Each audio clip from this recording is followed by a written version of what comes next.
Hello साथीहरु, मेरो नयाँ भिडियोमा तपाईहरुलाई स्वागत छ। म चाहिँ आज भक्तपुर घुम्न जान लागेको साथी हो। म भक्तपुर आइपुगे। कति सफा रहेछ भक्तपुर त। ओहो, रमाइलो हुने भयो आज। आज मेरो गर्लफ्रेन्ड रोशनी आले बिजी भएको कारणले आउन सकेन।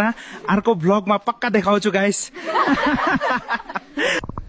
कस्तो भोक लाग्यो साथीहरु। दाइ यता मिठो तारेको माछा कता पाउँछ? खल्तीमा वालेट छ भने जानी पाउँछ। कुरा त सही भन्नुभयो।